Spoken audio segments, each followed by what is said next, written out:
Hello guys, I am AK Gautam and you are watching my YouTube channel AK Legal. Today we are going to discuss how to crack DU LLB exam. तो आज की video हम बात करने वाले हैं DU LLB exam को हम कैसे क्रैक कर सकते हैं, इसकी प्रिपरेशन कैसे कर सकते हैं। ये संभावित है कि आने वाले 6-7 महीने में DU LLB एग्ज़ाम हो जाएगा। जून जुलाई में या अगस्त में इसकी होने की पूरी संभावना है। तो अगर हम आज से प्रिपरेशन करते हैं तो डेफिनेटली आप इस एग्ज़ाम को क्रैक कर लेंगे और आप अपनी सीट सिक्योर कर लेंगे। तो वीडियो शुरू करने से पहले मैं आपको बता दूं कि मेरी जो लॉ हुई है वही फैकल्टी ऑफ लॉ से हुई है, दिल्ली यूनिवर्सिटी से। तो आज की वीडियो में आपको बताने वाला हूं कि आप DU LLB एग्ज़ाम में कैसे सीट अपनी सिक्योर कर सकते हैं। तो इस वीडियो में हम जो बात करेंगे, आज की वीडियो में हम एग्ज़ाम की एलिजिबिलिटी की बात करेंगे, पैटर्न की बात करेंगे, सिलेबस क्या क्या है और स्ट्रैटेजी कैसे करनी है, स्ट्रैटेजी और कट ऑफ, इन 4-5 चीज़ों पर हम बात करेंगे। सबसे पहले हम एलिजिबिलिटी की बात करते हैं कि एलिजिबिलिटी क्या है DU LLB एग्ज़ाम देने की।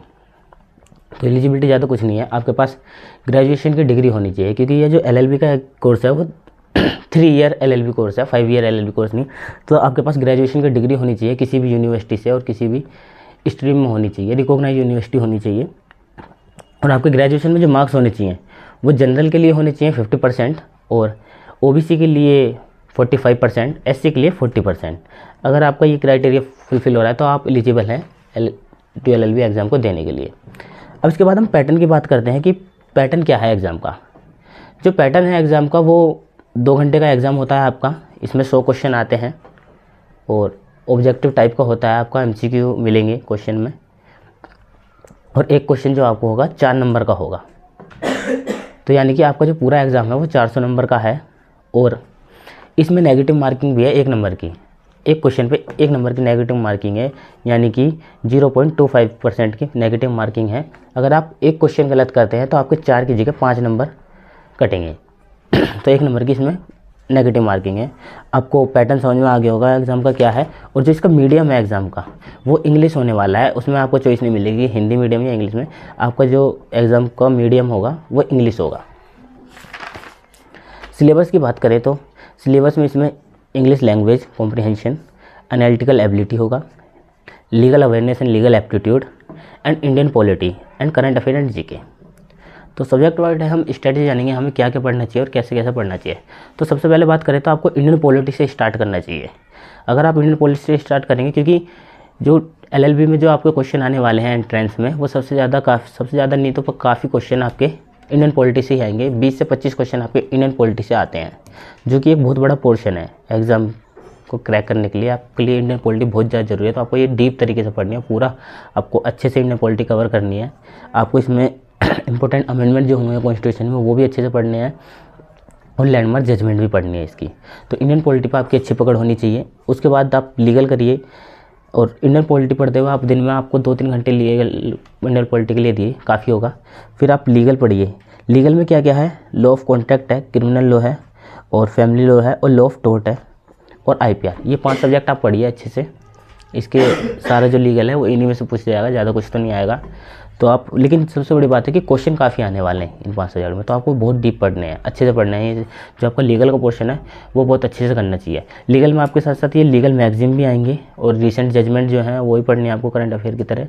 जो पिछले 1-2 साल की जो रिसेंट जजमेंट है वो आपको अच्छे से पता होनी चाहिए, क्योंकि 1-2 क्वेश्चन जजमेंट से भी आते हैं, लीगल मैगजीन से आते हैं। लैंडमार्क जजमेंट आपको पढ़नी है। तो सबसे बड़ी बात यह है कि अगर आप इंडियन पॉलिटी और लीगल का पोर्शन अच्छे से तैयार कर लेते हैं तो आपका 60% एग्ज़ाम समझिए आपका कंप्लीट हो गया, क्योंकि 60%, 65% या 55% क्वेश्चन जो इसी में से आते हैं। सबसे ज़्यादा इंडियन पॉलिटी और लीगल पे आपका पूरा पेपर का बेस है। इसके बाद करंट अफेयर की बात करें तो करंट अफेयर भी एक अच्छे खासे पोर्शन में आता है। करंट अफेयर में आपको क्या क्या पढ़ना है, international organisation, ranking, awards, appointment, sports, इस तरह के टॉपिक हैं। नेशनल इंटरनेशनल पॉलिसीज़ और लीगल न्यूज़ जितनी भी हैं वो आपको अच्छे से पढ़नी चाहिए। करंट अफेयर में आपके लिए होगा। जीके के 1-2 क्वेश्चन आते हैं जियोग्राफी से करके, और वो भी नहीं आते। तो जीके का इतना होनी है। मेन चीज़ जीके और करंट अफेयर में आप करंट अफेयर पर ज़्यादा ध्यान दीजिए। करंट अफेयर मोस्ट इंपॉर्टेंट है। आपके कम से कम 15-20 क्वेश्चन आ सकते हैं इसके, या उससे कम भी, 15 का मान के चलिए। तो इसका इतना वेटेज है। उसके बाद एनालिटिकल एबिलिटी, रीजनिंग के आप सारे टॉपिक पढ़ के जाइए। रीजनिंग के कोई पेपर हार्ड नहीं आता। रीजनिंग का जो उनके क्वेश्चन होते हैं उनका आसान क्वेश्चन होते हैं, ज़्यादा हार्ड नहीं होते। लेकिन आपको टॉपिक सारे कवर करने हैं, क्योंकि वो कहीं से ही पूछ लेते हैं और अच्छे खासे आपके 12-15 क्वेश्चन रीजनिंग के भी आ जाते हैं। रीजनिंग में आपको analogy, puzzle test, circular table, series, odd out, syllogism, decoding, coding, direction and prediction, इस टाइप के लगभग आपको जितने भी एंटर हैं आप सबका एक बार रिवीजन कर लीजिए अच्छे से, क्योंकि ज़्यादा टाइम नहीं लगेगा। अगर 2-3 बार प्रैक्टिस करेंगे तो आपको इससे सारे कॉन्सेप्ट समझ में आ जाएंगे रीजनिंग के। मैं तो सिर्फ एक दिन ही पढ़ के गया था रीजनिंग और अच्छे क्वेश्चन गए थे, तो आप भी रीजनिंग ज़्यादा नहीं, अगर आपकी कमज़ोर है तो थोड़ा अच्छी प्रैक्टिस करिए। आप पर डिपेंड करता है कि आपकी रीजनिंग की एबिलिटी क्या है, उस हिसाब से आप रीजनिंग करिए। लेकिन 12 से 15 क्वेश्चन आएंगे तो ये भी एक अच्छा वो है, आप अच्छे से पढ़ के जाइए इसे। मैथ की बात करें तो मैथ का कोई ज़्यादा रोल नहीं है इस एग्ज़ाम में। 3 क्वेश्चन मैक्सिमम 3 क्वेश्चन आप आते हैं, या 4 या 1-2 क्वेश्चन एवरेज इतने ही आते हैं। तो इसमें परसेंटेज, एवरेज और प्रॉफिट एंड लॉस अगर आप ये 3 टॉपिक का इन्वेस्ट करते हैं तो आपके हो जाएंगे। अब आप देखिए, अगर आपका मैथ पढ़ने का मन नहीं करता बिल्कुल भी, कईयों की ज़्यादा कम वो होती है, जैसे मेरी भी ख़राब थी मैथ, तो मैथ आप चाहे तो अवॉइड भी कर सकते हैं, लेकिन पढ़ के जाए तो अच्छी चीज़ है। आपके 3 क्वेश्चन भी हो सकते हैं। इंग्लिश की बात करें, इंग्लिश भी ठीक ठाक आते हैं, लेकिन इंग्लिश का कोई कंफर्म नहीं होता, कभी कम क्वेश्चन भी आते हैं, कभी ज़्यादा भी आ जाते हैं। 15 क्वेश्चन भी आ सकते हैं, 10 भी आ सकते हैं, 5 भी आ सकते हैं, पर इंग्लिश भी करके जाइए आप।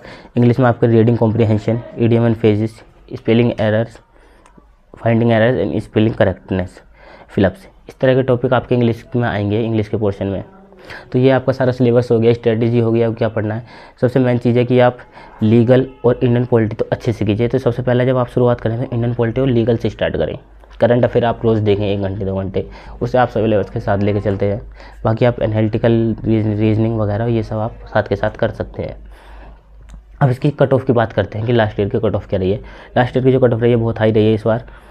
जनरल की रही है 257, EWS की रही है 236, OBC की रही है 221, SC की रही है 185 और ST की जो रही है वो 112 रही है, 112। जनरली कट ऑफ इतनी हाई होती नहीं है, लेकिन लास्ट ईयर देखा गया है कि कट ऑफ बहुत काफ़ी हाई गई है। उसके काफ़ी रीजंस हो सकते हैं, तो आप कट ऑफ को अपने ध्यान में रख के चलिए और अपना टारगेट जो बनाइए 260 या 270 का टारगेट लेके चलिए, तभी आपकी सीट सिक्योर होएगी।